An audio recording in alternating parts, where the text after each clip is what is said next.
It's time for the Longines Chronoscope, a television journal of the important issues of the hour, brought to you every Monday, Wednesday, and Friday. A presentation of the Longines Whitnor Watch Company, maker of Longines, the world's most honored watch, and Whitnor, distinguished companion to the world-honored Longines. Good evening, this is Frank Knight. May I introduce our co-editors for this edition of the Longines Chronoscope? Larry Lasser, CBS News correspondent, and Kenneth Crawford, National Affairs Editor of Newsweek magazine.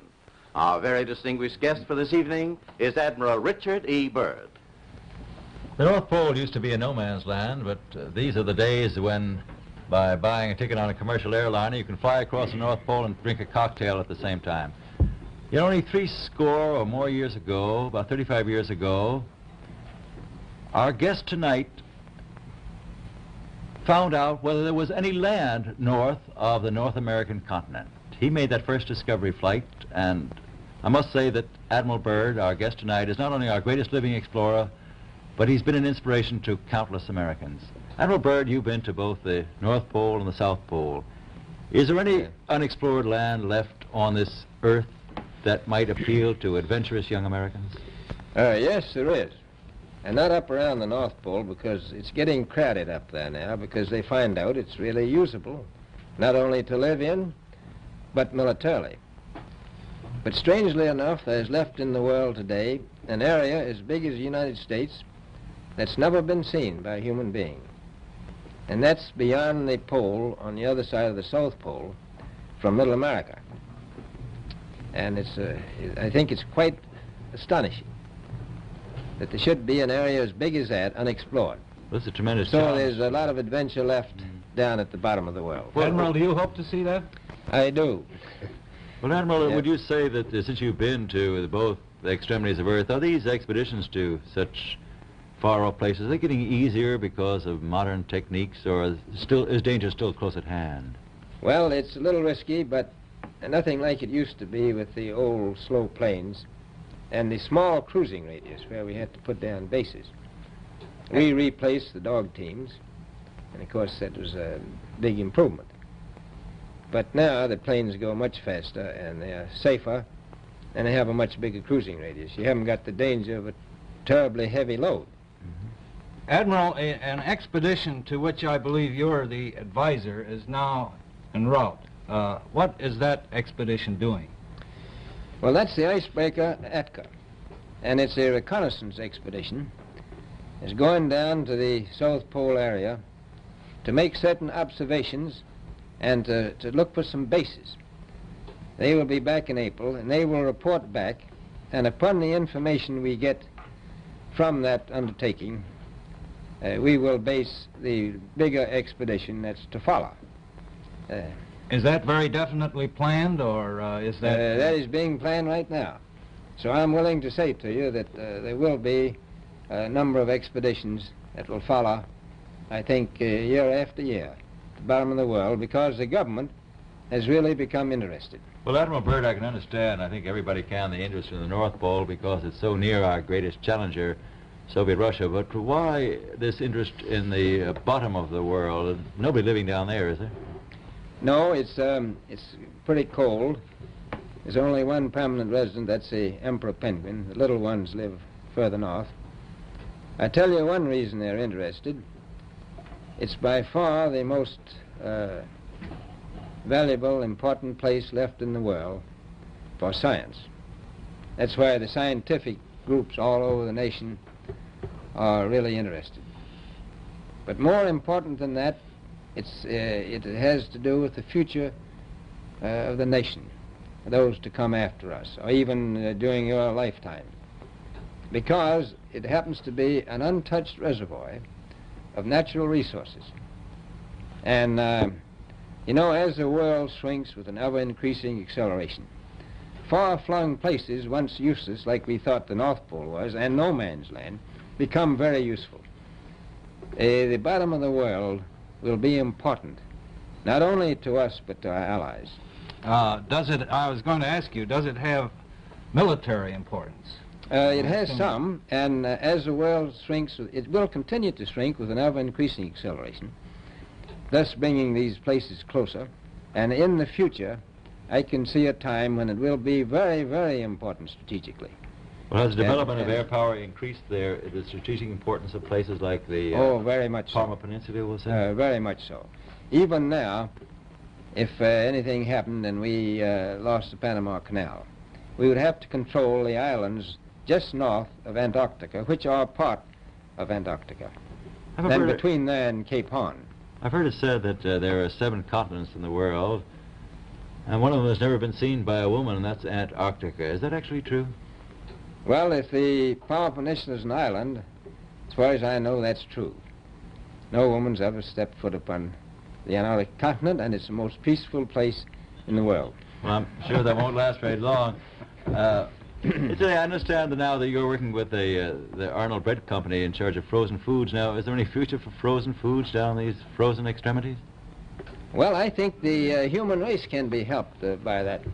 This was thought out by Dean Arnold, who's, in my opinion, a great humanitarian.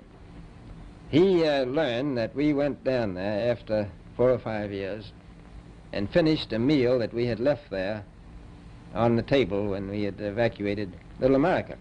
Everything was perfect, including the bread. So he got the idea of this frozen bread, and already he sent some to Europe, and it worked very well over there for some of the starving people. So you can store it down in the Antarctic, and against the lean years, and you wouldn't have any people in the world really starving if you did that. Yes, in the event of an atomic war... You'd stay there forever. Admiral, you speak of the resources of Antarctica. What are they? What are the natural resources there? Well, we've found enough of coal within 180 miles of the South Pole in a great ridge of mountains. It's not covered with snow, enough to supply the whole world for quite a while. Well, that's the coal. Now, there's evidence of many other minerals. We are pretty sure there's oil. Now, that coal shows the bottom of the world. Now, by far the coldest spot in the world. Where that coal is gets 100 below zero in the winter. Well, it was once tropical.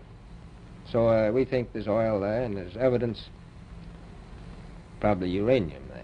Is it any secret? Is there uranium there? That would be the only thing that would be practical to actually go after, I suppose. Everything else would be economically unfeasible, wouldn't it? Well, as we recklessly expend our resources, the time will come when we'll have to go after that stuff down there.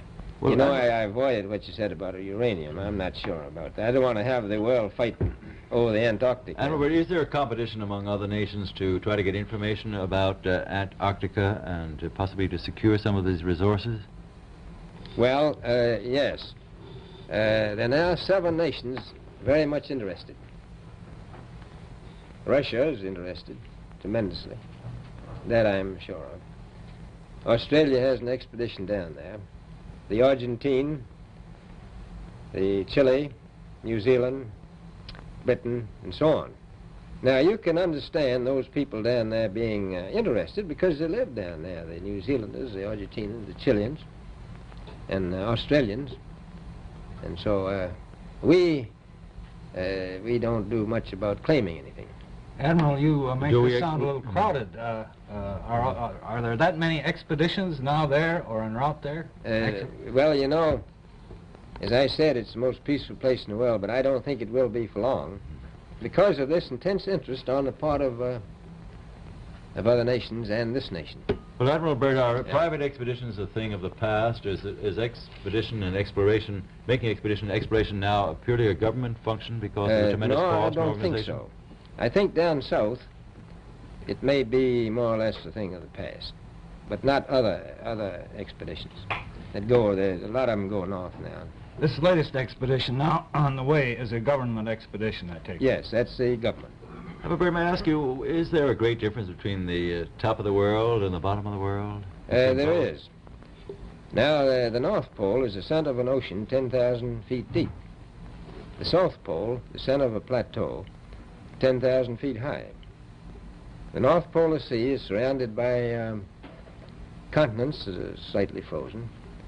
The Antarctic continent is surrounded by a belt of ice frozen seas of at least 1,200 miles thick. Now, the south is a plateau. It gets, in some places, 14,000 feet up. I've been over areas about 13,000, and it's a little bit chilly up there. So there's that big difference between the top and bottom of the world. The north really isn't very cold up there on the Arctic Ocean. Not compared to the south. Admiral Byrd, we often hear it said that our young Americans now aren't as hardy as their forefathers. Do you think that Americans do measure up to the standards, the physical standards and morale standards of the past? I do. I don't believe that. I think they're just as hardy. Well, what would you say was the most valuable factor on an expedition? Is it morale, or physical courage, or is it sheer equipment? Well, I've always thought that loyalty was by far the most important trait. The British told me that when I first went down in 28, that I couldn't possibly get through the winter night without a mutiny if I took more than 20 men. But to serve science, I had to take 42 men. Then I took 56 the next time, and so on. And I did find that loyalty was the most important thing during the winter night when it's very hard on your nerves. I think that's best trait. Well, that's a very valuable characteristic at any time. Well, thank you very much, Admiral Byrd. It's been a great pleasure to have you here tonight. It's a pleasure to be with you. Yeah. The opinions expressed on the Longines Chronoscope were those of the speakers. The editorial board for this edition of the Longines Chronoscope was Larry Lasser and Kenneth Crawford. Our distinguished guest was Admiral Richard E. Byrd. A Longines watch makes the most perfect Christmas gift. It has beauty, elegance, and enduring quality, and a universal reputation as just about the finest of the world's watches. Now, actually, barring accident or abuse, the Longines watch that you give this Christmas will be better than new after 5 or even 10 years of daily use. Time holds no terrors for a Longines. The exquisitely finished watch movement defies normal wear and friction, achieves unsurpassed timekeeping accuracy and reliability. Thus does Longines inner quality match Longines outer elegance. Among the finest watches of the world, only Longines watches have won 10 World's Fair grand prizes, 28 gold medals, highest honors for accuracy in fields of precise timing. Cased in precious metals, styled in the best of good taste, a Longines watch is a joy to own, an enduring symbol of your affection, the perfect Christmas gift. Yet, you may buy and proudly give a Longines watch this Christmas for as little as $71.50. Visit your Longines Whitnor Jeweler Agency and make your selection. Longines, the world's most honored watch, the world's most honored Christmas gift. Premier product of the Longines Whitnor Watch Company. Since 1866, maker of watches of the highest character.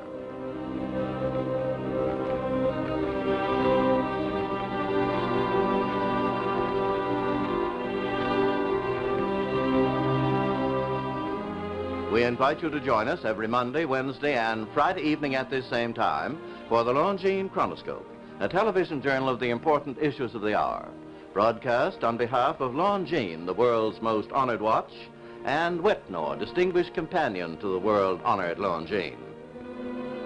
This is Frank Knight, reminding you that Longines and Whitnor watches are sold and serviced from coast to coast by more than 4,000 leading jewelers who proudly display this emblem. Agency for Longines Whitnor watches.